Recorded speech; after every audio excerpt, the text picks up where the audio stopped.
எடுத்து படியுங்கள் சக்கர் என்ற நரகம் என்றால் என்ன என்று அல்லாஹ் சொல்லுகிறான். விவரிக்கிறான் அந்த நரகத்தை.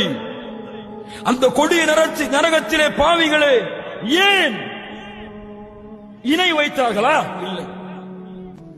அல்லாஹ்வை தவிர பிறர் மீது நம்பிக்கை வைத்தார்களா? இல்லை.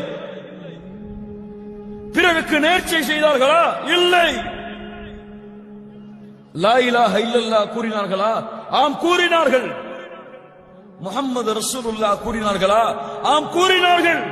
யார் அவர்கள்? அப்படி என்றார். قالوا لم نكن من المصلين لم نكن من المصلين يا رب. ஏன் இந்த சக்கர நரகம் தெரியுமா?